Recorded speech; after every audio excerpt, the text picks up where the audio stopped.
અમદાવાદમાં વિદ્યાર્થીની હત્યા બાદ ઠેર ઠેર રોષ જોવા મળી રહ્યો છે। કાલુપુર રિલીફ રોડના માર્કેટમાં બંધ પાળી વિરોધ કરવામાં આવ્યો। અમદાવાદ વેપારી મહાસંગઠન દ્વારા બંધનો નિર્ણય કરાયો હતો। Relief road, Gandhi road, Muskati market આજના દિવસે બંધ રહ્યો। ન્યૂ ક્લોથ માર્કેટ, રેવડી બજાર, મોબાઈલ માર્કેટ પણ બંધ રહ્યું છે। વેપારીઓ દ્વારા સજ્જડ બંધ પાળી ન્યાય માટે માંગ કરવામાં આવી છે। હત્યારાને ફાંસીની સજા અને સ્કૂલ બંધ કરવામાં આવે તેવી માંગ કરાઈ છે।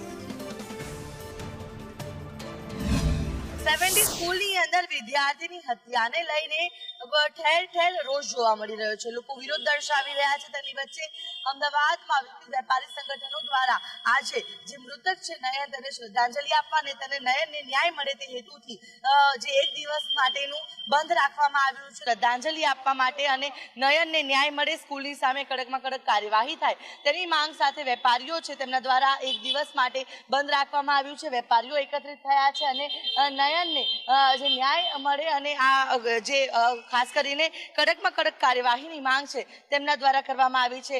વેપારી સંગઠન જે છે તેના પ્રમુખ આપણી સાથે છે, તેમની સાથે વાતચીત કરીશું। આજના દિવસે જે આજે બંધ રાખવામાં આવ્યું છે, શું માંગ છે, શું કહેશો? હું મેઘરાજભાઈ શ્રી અમદાવાદ વેપારી મહાસંઘનો પ્રમુખ છું। એ જો હાસો થયો છે 19 તારીખે, 20 તારીખે અમારો બાબો નયન જો એનું મરણ થયો છે, એની હત્યા થઈ ગઈ છે।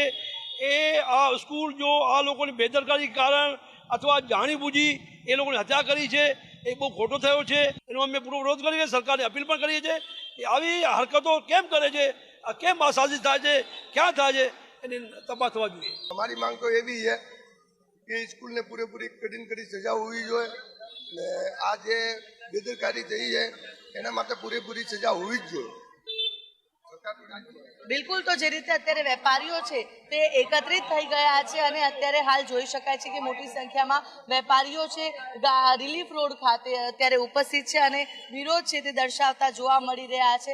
અને જે નયનને જે ન્યાય મળે તે માટે અત્યારે વેપારીઓ છે તે એકત્રિત થઈ ગયા છે, એટલે કે ઠેર ઠેર રોષ જોવા મળી રહ્યો છે। હત્યારા સામે કડકમાં કડક કાર્યવાહીની માંગ કરવામાં આવી રહી છે અને સ્કૂલની સામે આજે સ્કૂલની બેદરકારી છે તેને લઈને પ્રિન્સિપલ સહિત તમામની સામે કડકમાં કડક કાર્યવાહીની માંગ ઉઠી રહી છે। Camera person